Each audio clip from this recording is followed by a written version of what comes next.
to ask you, what is your favorite chapter in your book, and why? Well, probably the last chapter, because it's a happy ending. I love happy endings, and the book is based on a true story, and I love true stories. So, it's kind of based on the quote that if you can do it once, you can do it again. And if you can do it again, you can do it better. So the philosophy can apply to many aspects of your life.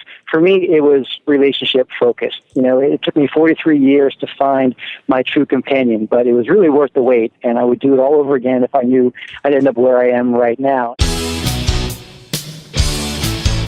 That's fantastic. I love that you said that, you've met some really great millennials and they figured it out. I feel that way too. I feel like I'm learning from millennials, and there is something to be said about them capturing the essence of what they love and being present and still being able to excel in many different areas. So to discover that at a young age, that is really good for them. Yeah. And Deirdre, I think the stigma of not working 9 to 5 or not going to college and if you want to go to college, that's cool. That's great. College is awesome for some people, but it's not for everybody. And, when I didn't finish college, it wasn't as easy to be that person back in the 90s, I guess. But now I actually kind of seek out some people who want to buck the system a little bit, meaning I don't want people who cheat or just, do things just to be different. I think that's wrong. But they figured out at an early age that you can take a different route. And I think the public in general is not as harsh as they used to be. So I think life isn't easier. I'm not saying that at all, but I think it's the perception of individualism has changed. And I think it's more, it's promoted and it's more respected than it was back in the day. So I think that's why it's great to be a millennial, whatever label you want to put on people, fine. But it's just great to be young, energetic, and have your whole life ahead of you. And hey, that's not saying that you can't reboot your life at 50 and 60 years old, because you absolutely can. Oh, sure. Very healthy into their 80s and, even early 90s. So hey, whenever it is that you figure things out for yourself, just start. You said that you can sense negativity. And I find that really interesting. And I'm wondering, after reading your book, is that why you wrote the chapter, Keep Good Company? Absolutely. I don't know, Deirdre, have you ever tried to stay positive or be productive or even just enjoy your lunch in the company of a person that's just full of drama and complaints?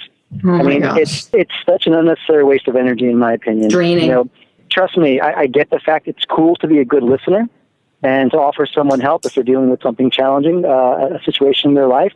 But there are some people who actually seek out attention for the wrong reasons and purposely make things difficult. And I can usually figure out those folks pretty quick. And social media makes it very easy to identify them, because you wake up. I've got the camp who I'm really good friends with. They wake up and they're like, hey, win the day. They've got some cool yoga picture, or they're having a breakfast with their kids, or they're out for a great hike and they're like, oh, today's going to be great. Had a rough morning, but I'm charged up, ready to hit things head on. And then you've got that other crowd who they're like, not another morning. I can't take it. The weather stinks. This stinks. That stinks. And I'm like, well, keep it to yourself, but they can't keep it to themselves because they want other people to wallow in their misery. And misery loves company. Yes, and so I've got this radar, this negative energy radar that I put up, and I don't let those folks get too close. And like I said, I'm a good listener, and I'm happy to help people, and people have been that way for me as well. But we give everybody, in my circle of influence, we give everybody a 3-day kind of a grieving period so whatever happened in your life, no matter how bad it was, personally and professionally, fine. Take a few days. You can cry, you can, kick the wall or whatever you need to do. But after that, hey, snap out of it. Life is moving on here, onwards and upwards. Let's go. And we're going to help you, but get over it. Because otherwise, there's that example that I'll never forget, this visual that someone had given me a long time ago. They said it's like throwing in a life preserver to help someone. You think that's what it is, but in reality, for someone who does not want to be helped, you're actually throwing the anchor to them. So when you throw an anchor, you're going to go overboard and you're going to sink with it and with that person. So that's what I've always remembered. That's what I've always thought of. So that's why I wrote that chapter. It's a very, very important chapter. Oh my gosh, that was powerful. So you talk about the VIPs. The VIPs are, very important, but they're also very inspirational. So it's actually very inspirational people and very draining people. It's two opposite ends of the earth. So the VIPs, the very inspirational people in my life, the woman who actually coined the phrase for me, a very dear friend of mine and one of my mentors, Neen James, who I think you guys have connected since she's awesome. You and I first met. She's incredible. Yeah, incredible. Little powerhouse entrepreneur. Yeah, and she's going to be on the show. That's coming awesome. On the show. I'll certainly tune in for that, and I'll tell all my friends who I haven't already to tune in, because I'd love to see you guys together, because you guys are absolutely excited. I think the world of you since I've been following you, since we first got connected. And so I can just imagine you and Neen. Wow, that's a power lunch. That's a power podcast right there. Awesome. So Neen Neen James is my pleasure. Neen is a polished entrepreneur and, like I said, a dear friend who she inspires me to hustle, to work really hard. But also, if you know Neen, she also takes the time to enjoy the finer things in life. And she's not shy about it. And I love that. She doesn't worry about what everybody else thinks. So I remember talking to her about speaking engagements and whatnot. And she would say, look, when it comes to traveling, I want to be comfortable. I want to fly first class. I want to get picked up by a driver and know that it's going to be there. And she's very particular. And so she may charge X amount more dollars for her services, and she's worth every penny of it. But she just knows her worth, and she also knows what makes her comfortable and what's going to make her deliver the product that people expect from her. So I just love that she knows her value, she knows her worth, and she's not shy about asking for it, and she's proud when she gets it.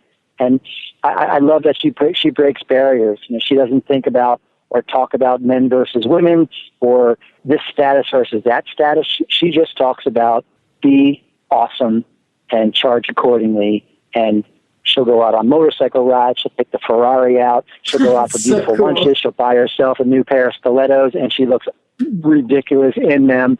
And I love that about her. When I think of Neen James, when I see Neen James online or in person, I'm always charged up for at least 2 weeks, minimum 2 weeks on a Neen James chart. Well, you know what? I'll tell you, even after, I think we spoke for 30 minutes, I was energized for the rest of the day. I talk about you are who you surround yourself with. So, Neen was the inspiration behind the VIP, VDP. Those are words from her books, and I took that and went with it. She gave me her blessing for that, which was great. Neen does not live very close, so we're more on the phone. When we can catch up, But my best friend, the one I spend the most time with, we're personal friends and professional friends. She's another accomplished entrepreneur. So when I have business questions, she's there for me. We celebrate each other's successes. There's no competition, which is really, really great. Doesn't happen very often in a lot of relationships. Yeah, that's great. He happens to be married to a beautiful young lady, Kelly, his wife. She broke off from corporate America to do her own thing, and she's loving it. And they're always doing something fun, and I learned so much from them. I learned about living it up from them. You know what they do? They have this great bar downstairs. He kind of built that man cave that people talk about, but the man cave together. Yeah, so it's like a couple cave. It's cool for both of them. And they have this bar that's got a glass top to it. And the reason it's clear is because underneath that bar top is all of the ticket stubs to like every show, every concert, every play, every movie, every festival that they've gone to. They've gone to like hundreds. So they've got this. I love that bar that they have, because every time they go down there, they see what they've done. They see that they've celebrated life. And so I've got those people in my immediate circle of influence. Those are my VIPs, my core VIPs. Awesome. And it just sounds like good, happy, motivated people that, you know what, that's who you want to keep around you. I think having positive attitudes and celebrating life is definitely forward motion, but you know what, we all face big challenges. So maybe you might want to talk about a challenge and how you overcame it. Sure. Deirdre, I would say being lied to and betrayed on a few occasions in my life, that was probably the toughest challenge for me. It happened in both personal and professional settings.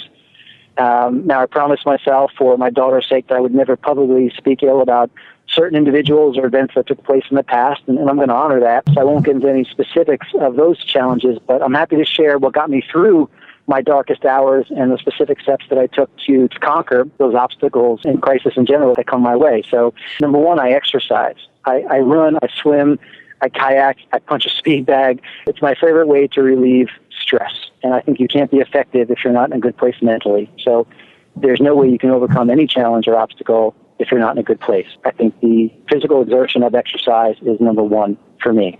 Number two, I talk it out. I mentioned my VIPs earlier. I've got a short list that I call when I need advice and guidance when some really smart and wise people are pretty much the only ones I can trust. They've built that trust over the years, so I contact them and I say, hey, here's what's going on. What do you think? What are your thoughts? And they help me process the situation and help me remain calm and pragmatic.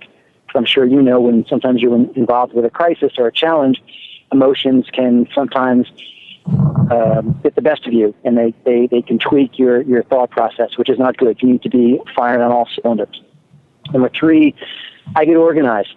Little things like I shower, I shave, I make the bed, I wash the car, I clean the house. Yeah. I like knowing that the best version of myself is ready to meet my opponent. You know, whatever shape and form that opponent takes on.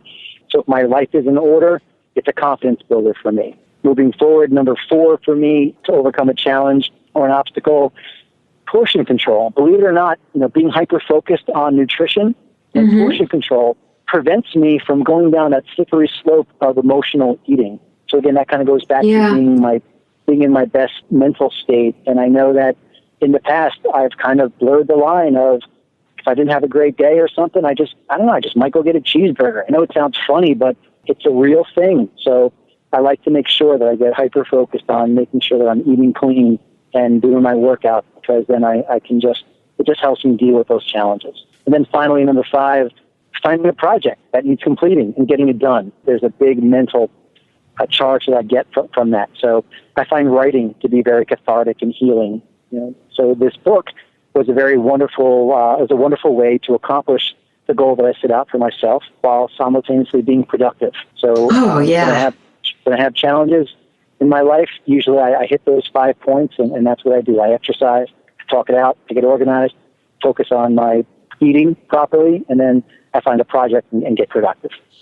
Well, I'll tell you, Marcello, we all reap the benefit of your challenge because your book coming out of it is really good. So just want to comment on number 4 is really interesting, what you said about the portion control, focus on the nutrition, because that's not always what we're shown in the media. It's that let's rally together around a little pint of ice cream to get through our issues. So I find that interesting.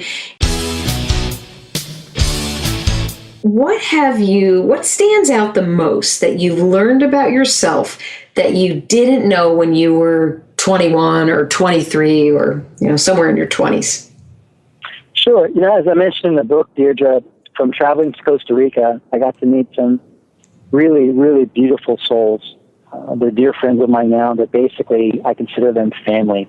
And what they taught me was I could earn half as much money, but be twice as happy. That was a really, really powerful lesson that I learned from them. You mentioned your daughter, I think you said Isabella, and your fiance, which, actually leads right into my next question, which is, what have the women in your life taught you? Well, I guess real quick, just off the top of my head, my mother, I'm a total mama's boy, and I guess I'm a daddy's boy too, because I have incredible parents. I'm awesome. So fortunate and grateful.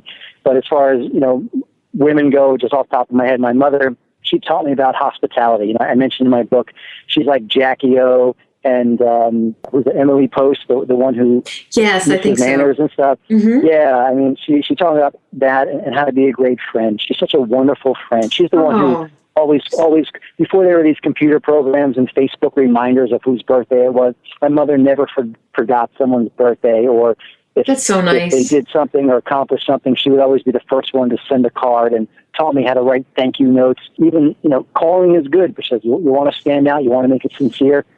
Handwrite it. Make it the best you can. If you have sloppy handwriting, doesn't matter. Just handwrite it, it'll mean more, do it. And she, back in the day, she was a Dale Carnegie girl, so she learned about cold calling, and boy, she wasn't afraid of anybody. Wow. And her sales numbers proved it, and she just was not afraid to put the work in. So she was a huge influence on me. Oh, your mom sounds awesome. Yeah, she really is. She would be good on your show probably someday, because she's like send her my way. the old school generation, Then my sister, I have an older sister. I do mention her briefly in the book. She taught me simply that smiling and being likable will take you a long way. And she taught me a lot of other things than that. But when I think of my sister quickly, I think of her smile. She's got the same blue eyes that I do. And when you look at her and she's so friendly, you just want to either help her or you want to, your life is better because you just hung out with her for a few minutes. That's just the way she is. And so she taught me to smile and be likable. And then I should mention my fiance. If you think about the book and then I guess this podcast interview, Jill has taught me it's okay to trust again. And that's a big lesson. If there's any young listeners out there who have not been, let's say, involved in a personal or professional relationship where they've been lied to or betrayed before, I hate to tell you this, but it's just a matter of time because it happens to everybody. Right. But you shouldn't be, which is where I can tend to go sometimes. I wear my heart on my sleeve and I'm very passionate and I don't care for it. I'm really let down and disheartened when people do that to me, but you can't live in a cocoon for the rest of your life and say, I'm never going to get into a relationship. I'm never going to trust anybody again. Because you kind of feel like that. You want to protect yourself. But, Jill has taught me that it's okay to trust again. And that was a big lesson. So I'm grateful for that. Well, you have some great women in your life. I do. Lots of, you're very fortunate. And you know what? They all sound lovely. Everybody gets stuck, Deirdre. I'm sure you've been stuck. I've been stuck plenty of times. It's a terrible feeling of that, man, I'm trying, but I'm spinning my wheels. Nobody wants to feel like that. You're like a hamster, again, just running on that little wheel. Yeah, it's an awful, awful feeling. But if you have the right people around you, they will help you at least stop and say, hey, I'm trying to help you get off this thing, but I can't even try to get you off if you don't stop. And that's when, we talked before about being in the right state of mind. Sometimes don't even want to listen to good advice if you're not in the right state of mind. So a good circle of influence will help you get into the right state of mind and then listen to the good advice, number 2. And hopefully that circle of influence will also say, hey, eating those donuts in the morning or going out and having two cheeseburgers isn't going to help. It might feel good for the first 10 minutes, but guess what? When you wake up tomorrow morning, you're going to feel like crap, and the same problems that were there last night are going to be there again. And that's still there. It also goes, hey, I don't want to say I'm perfect, but I don't drink or smoke, which the reason I mention it is because it just makes it easier for me. Imagine the people who I know, not only do they not eat properly and they wake up feeling bloated or whatever, but they're hungover, or they're, I guess hungover is what they call it. They got the headache or they feel nauseous. You're making function. It so much harder than it needs to be. So get clean, be sober in your thoughts, and you need to seek out people that are going to keep it real and help you get unstuck. But you can't just say, all right, I'm going to get unstuck today and move forward. There's a couple of main things in your foundation that I think you need to focus on, which is, again, circle of influence, purpose, and taking care of yourself, what you're eating and making sure you're getting a good night's sleep. Excellent advice, Marcello. Thank you for sharing that. That was really good. My pleasure. Well, one last question, super easy. Where can my listeners find out more about you and your book, Celebrate Life? Okay, definitely the easiest question of the day. CelebrateLifeBook.com. Very easy. Oh, good. Awesome. I hope everybody checks it out. And Marcello, thank you so much for coming on my show, sharing your journey, all of your advice on how to celebrate life. Really, really awesome. Thank you. It's my pleasure. Thank you so much for having me.